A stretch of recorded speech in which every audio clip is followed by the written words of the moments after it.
Nagkaroon ako ng jowa sa mahigit na 4 na taon pero saka ko lamang napagtanto na isa pala akong Hello Ate Ann. Magandang araw sa'yo at ganun na rin sa mga followers mo. Matagal na akong nakasubaybay dito sa page mo at naisipan ko na rin ibahagi ang aking kwento. Itago mo na lamang ako sa pangalan na JUV, 34 years old single hanggang sa ngayon.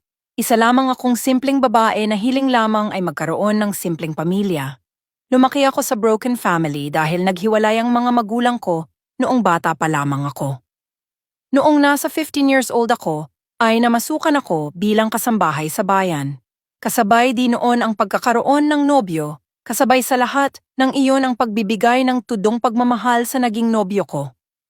Sa katunayan, mahigit 2 taon namin na magkarelasyon at naibigay ko na ang pagkakabae ko sa kanya, dala na rin sa mga matatamis na pangako at lalo na sa katagang hindi niya kanyang mabuhay kung wala ako sa buhay niya.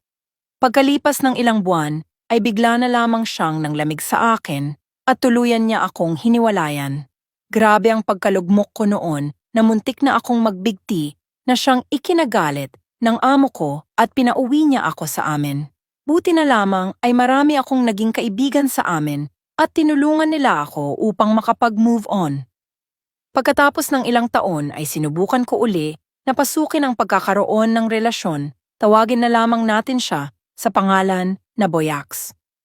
Isang extrang hero sa aming lugar, pero marami siyang kamag-anak sa aming lugar kaya napanatag na rin ako.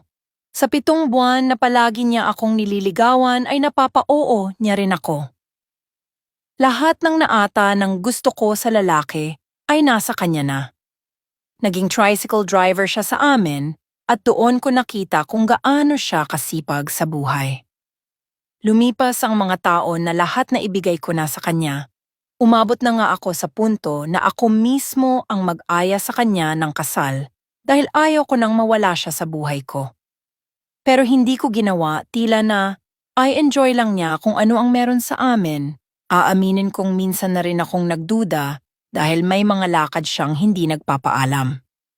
Binaliwala ko yon noong una dahil gusto ko na walang gulo pero noong napansin kong hindi na ako dinadatnan, ay saka ko pa siya napansin na panay ang alis niya. Kaya naisipan kong puntahan ang kamag-anak niya na tinutuluyan ng nobyo ko, hindi pa man ako nakaabot sa bahay nila ay narinig kong pinag-usapan nila ang nobyo ko.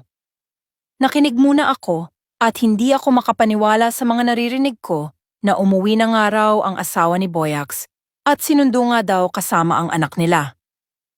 Tila binuhusan ako ng malamig na tubig sa kinatatayuan ko, isa pala akong walang kaalam-alam.